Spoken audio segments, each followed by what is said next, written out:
जब मर्द इग्नोर करने लगते हैं, तब औरत के मन में सबसे पहले जो चीज आती है, वो ये नहीं होती कि अब मुझे क्या करना चाहिए, बल्कि ये होती है कि मैंने क्या गलत कर दिया।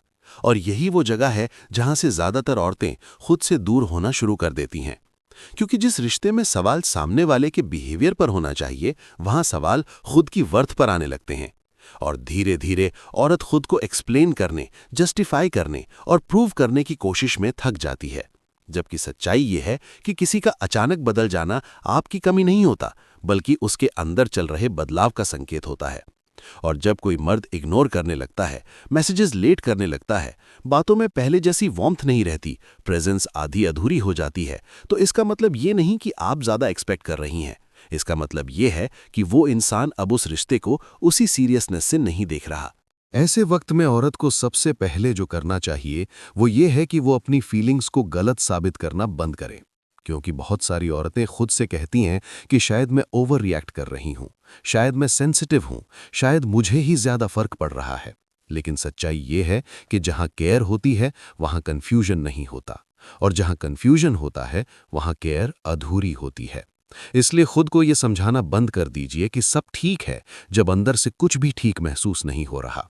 क्योंकि आपकी बेचैनी आपको बेवजह परेशान नहीं कर रही, वो आपको सच की तरफ इशारा कर रही है। जब मर्द इग्नोर करने लगते हैं, तब औरत को ये समझना बहुत ज़रूरी होता है कि चेजिंग कभी सल्यूशन नहीं होती।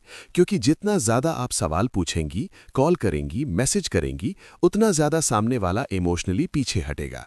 और ये कोई पनिशमेंट नहीं है, ये ह्यूमन साइकोलॉजी है, जहाँ जिस चीज़ को आसानी से मिल जाता है उसकी वैल्यू दिमाग में धीरे धीरे कम होने लगती है। और यहाँ वैल्यू का मतलब ये नहीं कि आप कम हैं, वैल्यू का मतलब ये है कि सामने वाला एफर्ट करना बंद कर चुका है। और एफर्ट वहीं खत्म होता है जहाँ रिस्पेक्ट खत्म होने लगती है। इसलिए औरत को इस फेज में खुद को रोकना होता है, ना कि सामने वाले को रोकना। खुद से ये कहना होता है कि अगर कोई मुझे इग्नोर कर रहा है तो मैं उसे कन्विंस करने की जिम्मेदारी नहीं लूंगी, क्योंकि रिश्ते अकेले नहीं चलाए जाते। और अगर एक इंसान चुपचाप पीछे हट रहा है तो दूसरा इंसान खुद को आगे बढ़ाकर उस गैप को भरने की कोशिश नहीं करता, बल्कि रुक कर देखता है कि सामने वाला लौटता भी है या नहीं। बहुत ज़रूरी है कि इस समय औरत अपनी डिग्निटी को इमोशन से ऊपर रखे, क्योंकि इमोशंस अगर बिना डायरेक्शन के चलने लगे तो वो आपको वहीं ले जाते हैं जहां आप खुद को खो देती हैं। और डिग्निटी का मतलब कोल्ड बन जाना नहीं होता। डिग्निटी का मतलब ये होता है कि आप अपनी सेल्फ रिस्पेक्ट को बार्गेन पर नहीं लगाती। आप बार बार ये साबित करने की कोशिश नहीं करती कि आप प्यार के काबिल हैं, क्योंकि जो इंसान आपको इग्नोर कर रहा है उसे ये साबित करने की जरूरत ही नहीं पड़नी चाहिए थी। जब मर्द इग्नोर करने लगते हैं, तब औरत को यह भी समझना चाहिए कि साइलेंस वीकनेस नहीं होती, साइलेंस क्लैरिटी होती है। और साइलेंस से बहुत कुछ साफ हो जाता है। क्योंकि जब आप बोलना बंद करती हैं, एक्सप्लेन करना बंद करती हैं, तब सामने वाले को अपनी हरकतें खुद सुनाई देने लगती हैं। और या तो वो उस साइलेंस को महसूस करता है या फिर वो बिल्कुल भी रिएक्ट नहीं करता। और दोनों ही स्थितियों में आपको सच्चाई मिल जाती है। क्योंकि जो इंसान आपकी खामोशी से भी नहीं हिलता, वो आपकी प्रेजेंस का हकदार भी नहीं होता। इस पूरे प्रोसेस में सबसे मुश्किल काम होता है खुद को बिजी दिखाना नहीं, बल्कि सच में खुद की लाइफ में वापस लौटना। क्योंकि बहुत सारी औरतें साइलेंस को भी स्ट्रैटेजी बना लेती हैं, अंदर से अब भी उसी इंसान के रिप्लाई का इंतजार कर रही होती हैं। लेकिन हीलिंग और स्ट्रेंथ वहां से आती है जहां आप सच में अपने फोकस को शिफ्ट करती हैं, अपने रूटीन, अपने गोल्स, अपने काम, अपने रिश्तों, अपनी पहचान की तरफ। क्योंकि जिस औरत की पूरी दुनिया एक इंसान बन जाए, उसे इग्नोर करना बहुत आसान हो जाता है। और जिस औरत की दुनिया खुद से शुरू होती है, उसे इग्नोर करना नामुमकिन नहीं तो मुश्किल जरूर हो जाता है। औरत को यह भी समझना चाहिए कि मर्द अक्सर तब इग्नोर करने लगते हैं जब उन्हें लगता है कि अब उन्हें चूज किया जा चुका है, अब सामने वाली रुकी रहेगी, चाहे वो जैसे भी बिहेव करे। और यही रीजन है कि बाउंड्रीज बहुत जरूरी होती हैं, क्योंकि बाउंड्रीज बिना बोले ये बता देती हैं कि आप क्या एक्सेप्ट करेंगी और क्या नहीं। और बाउंड्रीज तभी स्ट्रांग होती हैं जब आप उन्हें तोड़ने वाले इंसान को बार बार मौका नहीं देती। इस फेज में खुद से एक बहुत ईमानदार सवाल पूछना जरूरी होता है कि अगर यही बिहेवियर किसी और औरत के साथ हो रहा होता तो मैं उसे क्या सलाह देती। और अक्सर जवाब यही होता है कि वो डिजर्व नहीं करती कि उसे ऐसे ट्रीट किया जाए। और अगर आप किसी और के लिए ये सच देख सकती हैं तो अपने लिए भी वही सच देखने की हिम्मत रखिए। क्योंकि सेल्फ लव सिर्फ अच्छी बातें सोचने का नाम नहीं है, सेल्फ लव गलत बिहेवियर से खुद को बचाने का नाम है। जब मर्द इग्नोर करने लगते हैं, तब औरत को यह भी समझना चाहिए कि क्लैरिटी मांगना गलत नहीं है, लेकिन बार बार मांगना खुद के लिए नुकसानदेह है। एक बार शांत तरीके से अपनी बात रखना, अपनी फीलिंग्स बताना इनफ होता है। उसके बाद सामने वाला अगर अब भी कंफ्यूजन में रखता है, तो वही उसका जवाब है। क्योंकि जो इंसान आपको सच में चाहता है, वो आपको अंधेरे में नहीं रखता, और जो रखता है वो आपको खोने के लिए तैयार होता है, भले ही वो ये बात जोर से न कहे।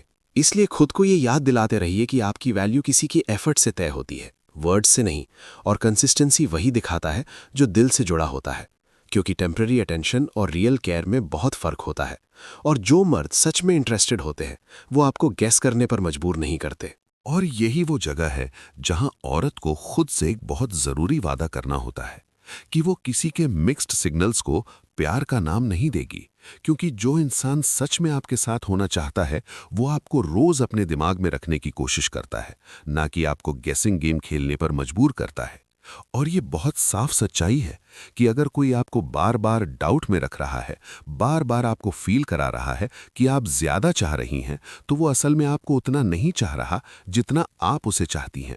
और इस इम्बैलेंस को समझना दर्दनाक जरूर होता है, लेकिन यहीं से आपकी ताकत की शुरुआत होती है। औरत को ये समझना बहुत जरूरी है कि इग्नोर होना सिर्फ एक बिहेवियर नहीं है, ये एक मैसेज है। और हर मैसेज को पढ़ा जाना चाहिए, ना कि डिलीट किया जाना चाहिए। क्योंकि जब आप इग्नोर को नजरअंदाज करती हैं, तब आप अपने दिल की आवाज को नजरअंदाज कर रही होती हैं। और जब आप अपने दिल की आवाज को दबाती हैं, तब धीरे धीरे आप खुद से डिस्कनेक्ट होने लगती हैं। और यही वो मोमेंट होता है जहां रिलेशनशिप से ज्यादा सेल्फ लॉस शुरू हो जाता है। इसलिए जब मर्द इग्नोर करने लगे, तब औरत को खुद को इमोशनली ओवर एक्सप्लेन करने से रोकना चाहिए, क्योंकि जो इंसान आपको समझना चाहता है उसे ज्यादा एक्सप्लेनेशन की जरूरत नहीं पड़ती, और जो समझना ही नहीं चाहता उसे लाख एक्सप्लेनेशंस भी कम लगती हैं। और बार बार खुद को जस्टिफाई करना आपको स्ट्रांग नहीं बल्कि इमोशनली एग्जॉस्टेड बना देता है, जहां आप खुद को कन्विंस करती रहती हैं कि सब ठीक हो जाएगा, जबकि अंदर से आप जानती हैं कि कुछ भी ठीक नहीं है। इसलिए जब मर्द इग्नोर करने लगे, तब औरत को खुद को इमोशनली ओवर एक्सप्लेन करने से रोकना चाहिए, क्योंकि जो इंसान आपको समझना चाहता है उसे ज्यादा एक्सप्लेनेशन की जरूरत नहीं पड़ती, और जो समझना ही नहीं चाहता उसे लाख एक्सप्लेनेशंस भी कम लगती हैं। और बार बार खुद को जस्टिफाई करना आपको स्ट्रांग नहीं बल्कि इमोशनली एग्जॉस्टेड बना देता है, जहां आप खुद को कन्विंस करती रहती हैं कि सब ठीक हो जाएगा, जबकि अंदर से आप जानती हैं कि कुछ भी ठीक नहीं है। औरत को ये भी समझना चाहिए कि वेटिंग और पेशेंस में फर्क होता है। पेशेंस वहां होती है जहां एफर्ट दोनों तरफ से हो रहा हो, और वेटिंग वहां होती है जहां एक इंसान रुका है और दूसरा आगे बढ़ चुका है। और ज्यादातर औरतें पेशेंस के नाम पर वेटिंग करती रहती हैं, अपने समय, अपनी एनर्जी, अपने इमोशंस को होल्ड पर डाल देती हैं, इस उम्मीद में कि शायद सामने वाला बदले। लेकिन सच ये है कि लोग तब बदलते हैं जब उन्हें बदलने की वजह मिलती है, और अगर उन्हें पता है कि आप वैसे भी रुकी रहेंगी तो बदलने की कोई वजह नहीं बचती। औरत को ये भी समझना चाहिए कि वेटिंग और पेशेंस में फर्क होता है। पेशेंस वहां होती है जहां एफर्ट दोनों तरफ से हो रहा हो, और वेटिंग वहां होती है जहां एक इंसान रुका है और दूसरा आगे बढ़ चुका है। और ज्यादातर औरतें पेशेंस के नाम पर वेटिंग करती रहती हैं, अपने समय, अपनी एनर्जी, अपने इमोशंस को होल्ड पर डाल देती हैं, इस उम्मीद में कि शायद सामने वाला बदले। लेकिन सच ये है कि लोग तब बदलते हैं जब उन्हें बदलने की वजह मिलती है, और अगर उन्हें पता है कि आप वैसे भी रुकी रहेंगी तो बदलने की कोई वजह नहीं बचती। इस फेज में औरत के लिए सबसे पावरफुल काम होता है अपने डर को पहचानना, क्योंकि अक्सर वो इंसान नहीं होता जिससे आप जुड़ी होती हैं, बल्कि वो डर होता है कि अगर वो चला गया तो मैं अकेली रह जाऊंगी, अगर उसने छोड़ दिया तो मैं टूट जाऊंगी। लेकिन सच ये है कि आपने उसे अपनी जिंदगी का सेंटर बना लिया होता है, और सेंटर जब भी हिलता है पूरी स्ट्रक्चर शेकी लगने लगती है। लेकिन इसका मतलब ये नहीं कि आप कमजोर हैं, इसका मतलब ये है कि आपने खुद को पीछे छोड़ दिया था, और अब वक्त है खुद को वापस सेंटर में लाने का। जब औरत खुद को सेंटर में लाती है, तब वो छोटे छोटे बदलाव करने लगती है। वो अपने दिन को उस इंसान के रिप्लाई के हिसाब से प्लान करना बंद करती है। वो सुबह उठकर फोन चेक करने की आदत छोड़ती है। वो हर नोटिफिकेशन को उसी के नाम से जोड़ना बंद करती है। और ये बदलाव बाहर से छोटे लगते हैं, लेकिन अंदर से बहुत बड़े होते हैं, क्योंकि यहीं से इमोशनल डिपेंडेंसी धीरे धीरे इमोशनल इंडिपेंडेंस में बदलने लगती है। औरत को यह भी समझना चाहिए कि क्लैरिटी मांगना उसकी कमजोरी नहीं है, लेकिन क्लैरिटी ना मिलने पर खुद को पीछे हटाना उसकी ताकत है। क्योंकि सेल्फ रिस्पेक्ट का मतलब ये नहीं कि आप किसी को छोड़ देती हैं। सेल्फ रिस्पेक्ट का मतलब ये है कि आप खुद को खोने से पहले रुक जाती हैं। और यही वो लाइन है जिसे बहुत कम औरतें समय पर खींच पाती हैं। जब मर्द इग्नोर करने लगते हैं और औरत खुद को संभाल लेती है, तब दो ही आउटकम्स होते हैं। या तो सामने वाला आपको खोने के डर से वापस आता है, इस बार ज्यादा अवेयरनेस के साथ, या फिर वो पूरी तरह दूर हो जाता है। और अगर वो पूरी तरह दूर हो जाता है तो वही आपकी प्रोटेक्शन होती है, क्योंकि जो इंसान बिना आपके भी कंफर्टेबल है वो आपके साथ रहकर भी आपको अकेला ही महसूस कराता। और यहाँ एक बहुत ज़रूरी बात है, वापस आने वाला हर इंसान बदल चुका हो ये ज़रूरी नहीं। कई बार लोग सिर्फ इसलिए लौटते हैं क्योंकि उन्हें आपकी एब्सेंस खलने लगती है, न कि आपकी इम्पोर्टेंस समझ में आती है। और औरत को ये फ़र्क पहचानना सीखना होता है, क्योंकि अगर वो फिर से उसी साइकिल में चली गई तो दर्द भी वही होगा, बस टाइमिंग अलग होगी। इसलिए जब कोई वापस आता है तब सबसे जरूरी होता है वर्ड्स नहीं, बल्कि बिहेवियर देखना, कंसिस्टेंसी देखना, एफर्ट देखना। क्योंकि जो सच में सीरियस होता है वो आपको फिर से लूज करने का रिस्क नहीं लेता, और जो सिर्फ अटेंशन के लिए लौटता है वो कुछ समय बाद फिर वही बिहेवियर दोहराता है। औरत को यह भी समझना चाहिए कि किसी को छोड़ देना फेलियर नहीं होता। फेलियर तब होता है जब आप बार बार खुद को छोड़ती हैं।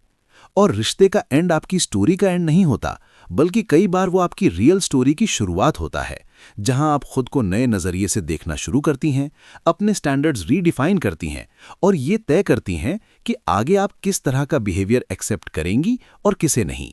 जब औरत इस क्लैरिटी के साथ आगे बढ़ती है, तब उसे ये एहसास होता है कि इग्नोर होना कभी उसका लेवल नहीं था। वो बस रॉन्ग प्लेस पर अपनी वैल्यू देने की कोशिश कर रही थी। और वैल्यू हमेशा वहीं शाइन करती है जहां उसे देखा और समझा जाता है। और अगर कोई आपको देख ही नहीं रहा, तो वहां चमकने की कोशिश करना खुद के साथ नाइंसाफी है। इस पूरी जर्नी का सबसे खूबसूरत हिस्सा यह होता है कि एक दिन आप पीछे मुड़कर देखती हैं और आपको उस इंसान की कमी नहीं लगती, बल्कि आपको अपनी पुरानी खुद पर तरस आता है कि वो कितनी कोशिश कर रही थी। और उसी दिन आप सच में फ्री महसूस करती हैं, क्योंकि अटैचमेंट तब तक पेनफुल रहती है जब तक आप उसे छोड़ने से डरती हैं। और जिस दिन डर चला जाता है, उसी दिन अटैचमेंट भी ढीली पड़ने लगती है।